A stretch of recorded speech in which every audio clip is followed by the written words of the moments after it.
ngempela dali wami dalusungaze ungishiye ngempela dali wami Molweni baphulaphuli be-esethu isiXhosa Publishers. ungaze ungishiye ngempela Namhlanje siza kwenza isihloko sethu esitsha esithi kwakhe kwanje phina amantombazana ngokubhalwa nguNoma. Siqala ngolu hlobo.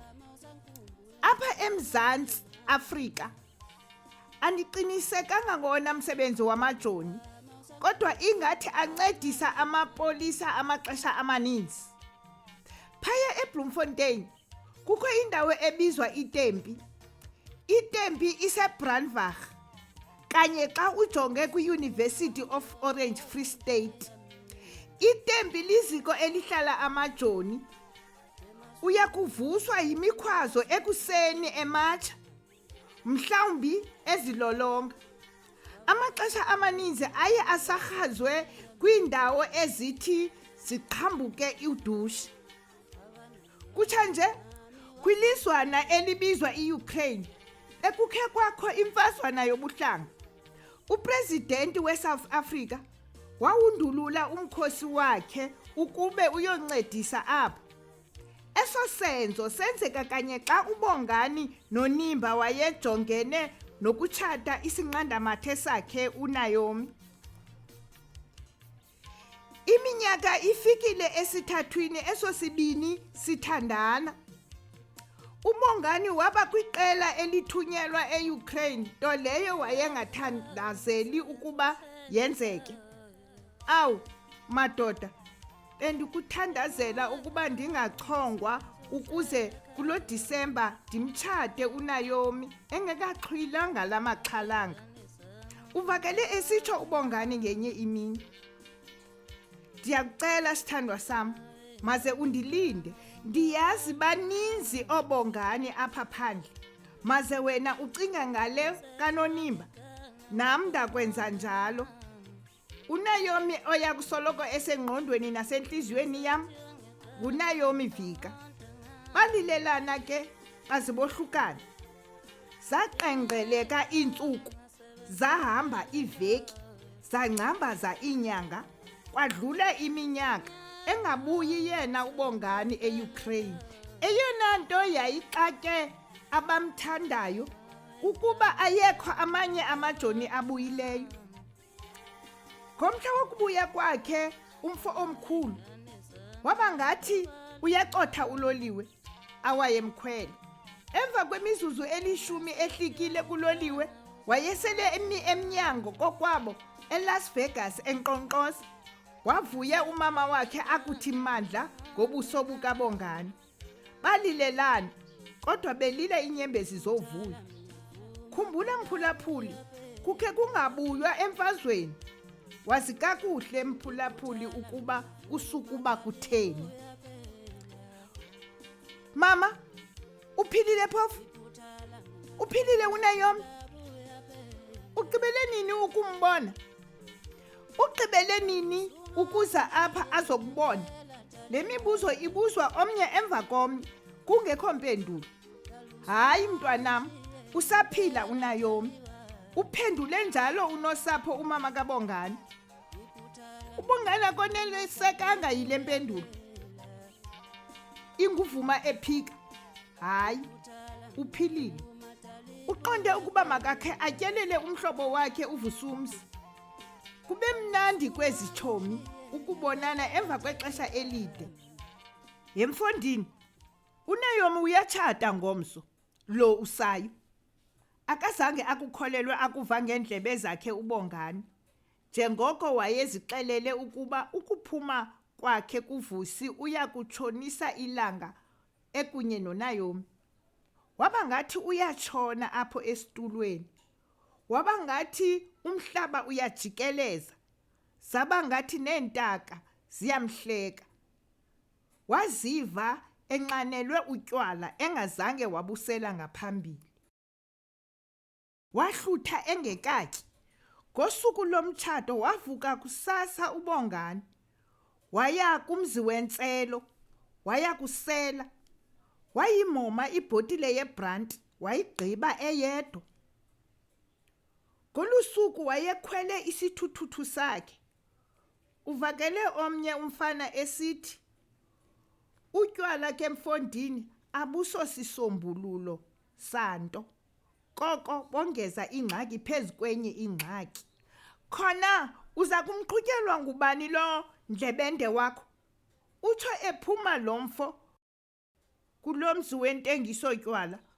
Uphume apho uBongani waleqa emangawungu, angaphoswa ngumtshato wesithandwa sakhe. Ufike kanye ngexa lokwenziwa kweqhashu. Wangena naye eluhlwini, wanikwa eyakhe iglasi, kwagalelwa newayini. "Masiphakamise iglasi senze iqhashu. Umhle sithandwa sam, ndiwunqwenelela impumelelo umtshato wakho. Libuyile ijoni lakho owawulithembise ngokulilinda." uBongani akacelwanga ukwenza konke oku. Wayekho umntu owayekhethiwe. Uthe akugqiba ukwenza iqhashu, wathi qongqololo loo wayini, wathatha nezinye ezazisetafileni apho, gonqo gonqo gonqo. Wakugqiba wayokuphuma ngomnyango. Basala abantu bejongana. Umntu owayemi nematha nguNaomi. Uphume uBongani waqabela isithuthuthu sakhe, wasinga kwindlela egodukayo. Into eyayixhomisa amehlo yindlela esasibaleka ngayo. Sasinga siyaphaphatheka, sasizidlula imoto singaziboni. Naso siyokuthi folokohlo emahlahleni, gangxa ematyeni. Nanko umntu esithi qengelele kude kunaso. Kwakungavakali nencwina. Emva kwexesha lo mbono wabonwa ngamakhwenkwana awayezidlalela. Emisa imoto ezidlulayo, achaza esi simanga somhlola. Wathathwa uBongani wasiwa ePilonomi, apho wahlala iinyanga ezintathu zonke ekwikoma. Ngazo zonke ezo nyanga wayehleli ecaleni kwakhe uNaomi. Wayegoduka xa eyokuhlamba, aphinde abuye. Babenosizi abongikazi noogqirha. Ngamanye amaxesha ebeye enzelwe iti neesandwiches uNaomi. "Naomi, uzokwenzani apha?" Wabuza esemsindweni uBongani. Ukuphaphama kwakhe, uNaomi wayobiza oogqirha, echaza ngoBongani ovukileyo.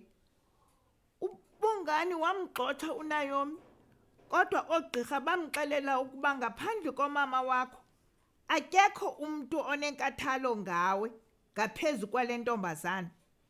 uBongani kwacaca ukuba akanakuphila ncam, kuba wayenzakele ispinal cord kunye namathambo entloko. Waphila, kwasala kuphela ukuhamba ngewheelchair. Kwenzeka ntoni kuNaomi? Emveni kokuba egqibile ukwenza iqhashu uBongani, onke amehlo ajonga kuNaomi. Wavakalisa ukuba akanako ukuqhubekeka nomtshato. Waze wadivosa esatshata njalo.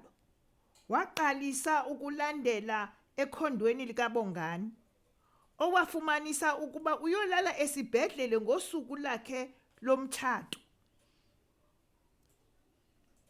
Nangona uBongani wayengafuni kuva nto ngoNaomi, kodwa ukumthanda kwakungazange kwaphela. Sibona inguNaomi oqhuba iwheelchair kaBongani, nokuba sele esiyaphi.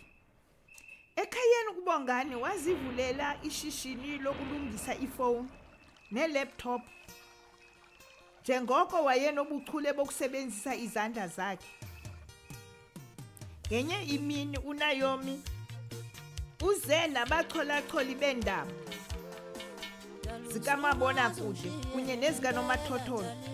Wacaphuka uBongani emxelela ukuba ebefanele ukumbuza kuqala. Emva kwenyanga, emva kolodliwano ndlebe, uBongani wafumana ugqirha othe angamnceda yena kunye nabahlobo bakhe abafundele oko bangamnyanga ngaphandle kwentlawulo. Inyanga ibenye kuphela emveni kokuhamba kwakhe watshata noNaomi uBongani. Sithetha nje ngoku banomntwana omnye ogama linguAyona. Xa liphelele nguAyona nganto loo nto, Ayona. Siphela apho ke sanamhlanje isifundo. Nisane kamnandi. Sicela niviwe, nilike, nishare, nisubscribe ukuze amabali ethu azingenele efonini yakho. Bye-bye. Abahlakaniphile unami wasumshiya mina, abanemali unami wasumshiya mina.